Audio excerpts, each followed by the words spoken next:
Remember the dead and fight for the living are the dual aims of International Workers' Memorial Day, which takes place on April the 28th each year. The Hazards Campaign activists share their views on what International Workers' Memorial Day means to them. The Hazards Campaign brought Workers' Memorial Day to this country in the 1990s from America and Canada. And to me it means grief and loss and gut-wrenching heartbreak, purple ribbons, and it also means love and solidarity and fighting governments and employers to stop killing workers in incidents or from illnesses. Around 3 million workers are killed worldwide every year, and in the UK it's about 1,500 people killed in work-related incidents and 50,000 from work-related illness, all from very bad working conditions, and it's all foreseeable and preventable.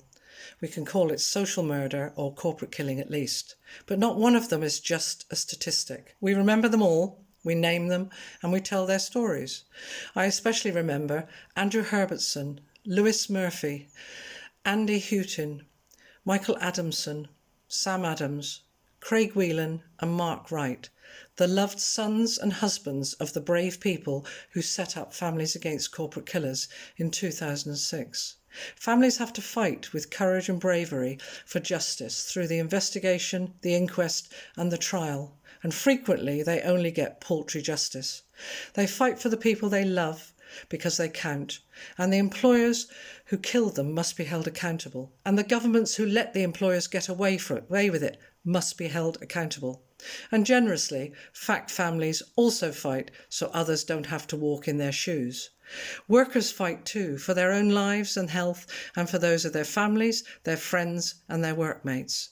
Especially visible and vivid now in the case of the new work hazard, the coronavirus, as workers abandoned by government and the health and safety regulators collectively fight and demand for better health and safety now and always, protection for all workers, livable sick pay from day one, closure of non-essential workplaces with all workers paid, and PPE, the right PPE and enough of it for all health, social care and other essential workers who need it.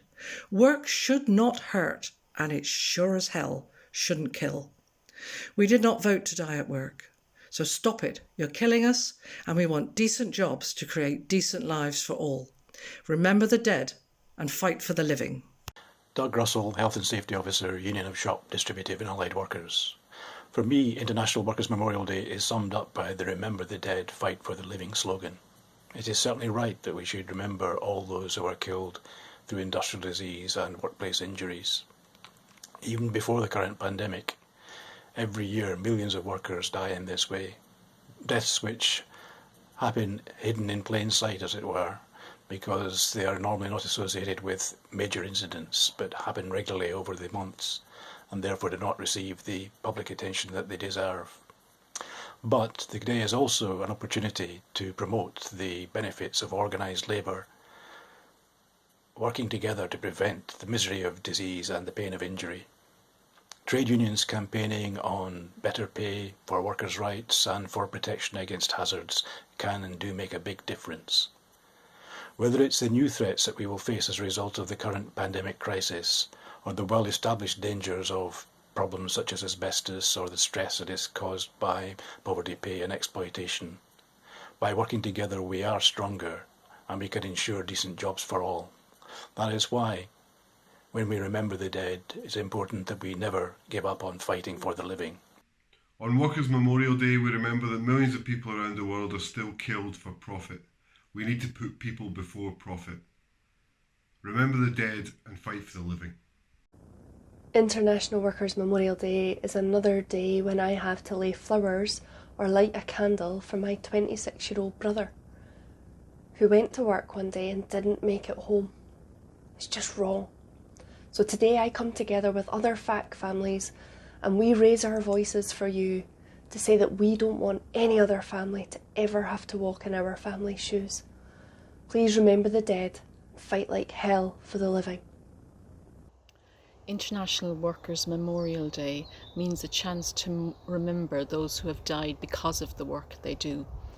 work which often exposes them needlessly to poisonous fumes, harmful substances and toxic chemicals which impact on their health, the health of their families and future generations. While we mourn the dead, we have to fight for the living to prevent even more needless death and suffering.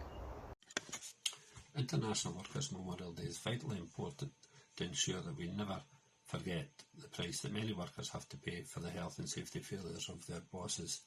We should spare a thought for the families left behind and the pain and suffering that will lie with them for the rest of their days, and I think pledge to continue to fight for justice for families where that is required, as well as celebrate the work that the Hazards campaign does, Families Against Corporate Killers.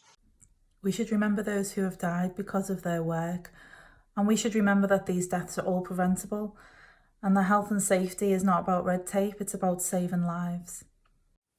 This is what International Workers' Memorial Day means to me, protecting the health, safety and well-being of all our staff in schools. This pandemic has shown us how workers on the front line can be facing threats from unseen killers every day. Workers' Memorial Day is about so much more than merely remembering the dead. Yes, we should mourn our loved ones who've died unnecessarily in the workplace, but this year more than ever, we should fight like hell to defend the living, to save the living, to save our family members from the coronavirus. We need union-led protests to ensure that frontline key staff get the full PPE they deserve. We need collective worker action to shut down completely non-essential construction sites that are only open so that the major contractors to make a profit and are putting our families at risk. Remember the dead, but fight for the living. Shut the sites. Workers' Memorial Day provides an opportunity for us all to remember teachers and other workers who are playing a vital role to protect the public.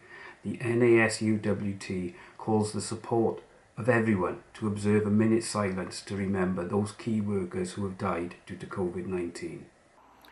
When we come together on International Workers' Memorial Day, I'm reminded that we are many. Bereaved families, workers, trade union officials, activists, even some academics and politicians. We are many, we have the power, and we will win.